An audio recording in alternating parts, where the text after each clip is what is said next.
Hi, this is Dr. Sana Hashmi. And this week in my Prince Eye on China column, I talked about China's outreach to Australia in the recent past. So, even though this outreach has been in place since last year, and at least since Australian Prime Minister Anthony Albanese visited China, and this year in March, we saw China's Foreign Minister Wang Yi visited China. So, all these latest developments um, are telling us that how China has been trying to reach out to Australia, and also there is some level of reciprocity from the Australian side as well. But the latest development is the recently concluded visit of Chinese Premier Li Qiang's. He visited Australia from 15 to 18 June, and this was the first visit of from a Chinese premier in 7 years. So the visit, this is one of the reasons why the visit holds a lot of significance, specifically for Australia-China relations and how Australia-China relations are evolving in the recent past. So, of course, Lee is second in command after Xi Jinping. So, this visit made a lot of impact on the trajectory of Australia China relations. Then, apart from that, this visit follows a period of strained trade relations between China and Australia. And the strained period was highlighted by China's hefty tariffs on Australian wine that became a huge issue, specifically after Australia's call for an independent COVID 19 pandemic inquiry. And this was one of the reasons why China used economic coercion and imposed over 200% tariff on Australian wine. And this was one of the reasons why Taiwan started importing more of Australian wine, and they started that campaign that came to be known as Freedom Wine. So even in Taiwan, if you look at it, there are a lot of events that have Australian wine now, and that was primarily to address the economic coercion faced by Australia as well as Taiwan and a number of other countries. Then, on the third count, why this visit was important and why we are discussing in India this visit, because that was a significant development given how, if you look at the trajectory, if you look at the pattern of Chinese high ranking officials who are choosing their location for visit, uh, I would say that this visit, Li Qiang visit to Australia, it was carefully crafted and choreographed. I'm saying it because all these Chinese high ranking officials, be it Xi Jinping, Wang Yi, and even Premier, they are carefully choosing the countries for visits based on the warm reception and reciprocity. And specifically when Australia, that is a key security US ally, as well as a Quad and a NACOS member, uh, this was an interesting choice for China to for a visit for Chinese premier and to advance its outreach.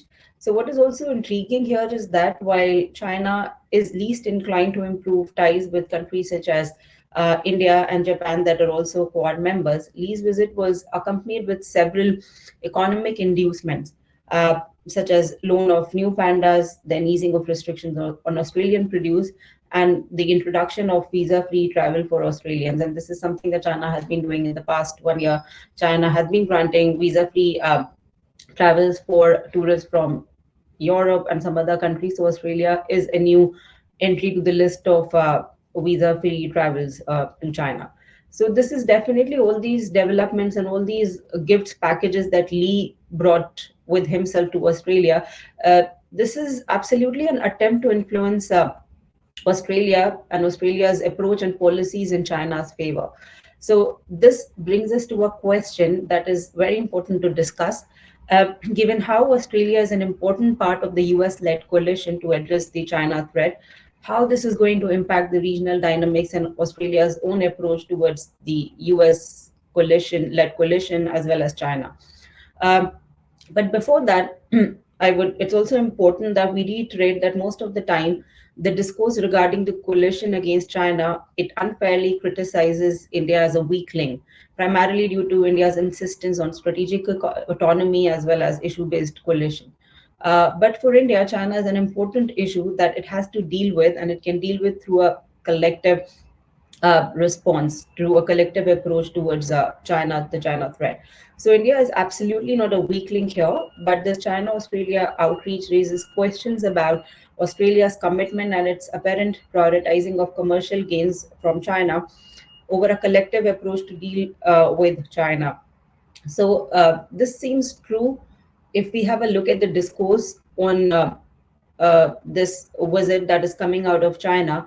So while the state-owned media have been hawkish on countries such as US, India, and Japan, and recently when the Indian Lok Sabha election result came out, we saw how hawkish the media was and how pessimistic the state-owned media was on India-China relations. But in comparison, what I'm seeing at is that the coverage of Australia and Lee's visit was very positive and mellowed. It was a little tempered if we compare it to what they say about the US, what they say about India and other even European countries.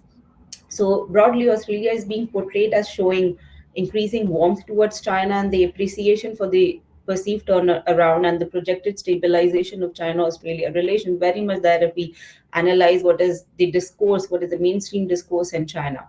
But of course, there are other views as well. For instance, doubts on Australia's long term willingness or efforts to stabilize ties are being discussed. And this is primarily due to the US influence on Australia's foreign policy and how Australia is an important component of the US led coalition against China, as well as the Quad and AUKUS.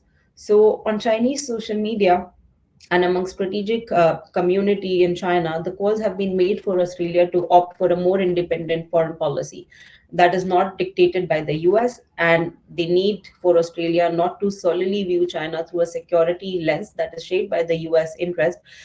This is something that is also being widely discussed and encouraged within Chinese strategic community and on social media. Um, then these were the positive views, but it's not that there are no pessimistic and condescending views of Australia. Of course, this is a minority, but that also entails that Australia needs the view that is coming out of China, that Australia needs more China more than the reverse. But there is definitely consensus among most Chinese social media users and scholars that despite the latest round of bonhomie between China and Australia, the two countries will be confronted with challenges in fully normalizing the relations, and then by visiting by this reciprocal visits and the mellow statements from both the sides are just there, and the leaders are still testing the waters by trying to engage with each other. But what my analysis is that even though there seems to be momentary stabilizing of relations where Australia and China both are reaping benefits, I believe that achieving true stability would require much more than these symbolic gestures and economic inducements. And I feel for Australia, without pressing China for addressing the differences, Australia is less likely to get much out of this outreach from China. And we have already seen how it worked out for India when China tried to extend an olive branch to India in 2019. Just immediately after that, we saw Galwan clashes, and we are still seeing how the relations are far from being normalized. So, in fact, if we look deeper, China has gained much more from the trip than Australia. China is actively shaping the agenda, it's setting the narrative in its favor. And Australia rolled out a red carpet for Li Qiang and even adhered to the one China policy and appeared to have come across as soft on China. So this further showcases that there is a need to be more aligned, there needs to be more alignment, and more efforts need to be there to keep the Quad floating on the path that is able to hold the four countries, and that is also conducive to the regional peace and stability. So as of now, it seems Australia is becoming an easy target for China, and China's attempts here look like another way to undermine cooperation among Quad members. And how China is seeing Australia is now it particularly vulnerable. So this is something that perhaps we have to watch out for when we discuss China-Australia relations as well as the Quad cooperation. So is it going to have an impact on Quad? As of now, we are not very sure how Australia is going to maintain a balance between its commitment to Quad and then its economic interest with China. But I feel that for Australia, it's very important to strike a balance between its economic interest and its responsibility in ensuring regional peace and stability. Somehow, Australia has to find a way to engage with China that does not really compromise the principles the West have been preaching to countries such as India. And just because Australia believes it could reap economic benefit from China, it shouldn't be really compromising on the regional stability and security. And we all have seen the movie before, and we know how it is going to end if Australia doesn't really remain fully committed to the efforts addressing the China threat. Because if Australia fails this time again, I believe that Australia will be a weak link undermining the Quad and not India. Thank you.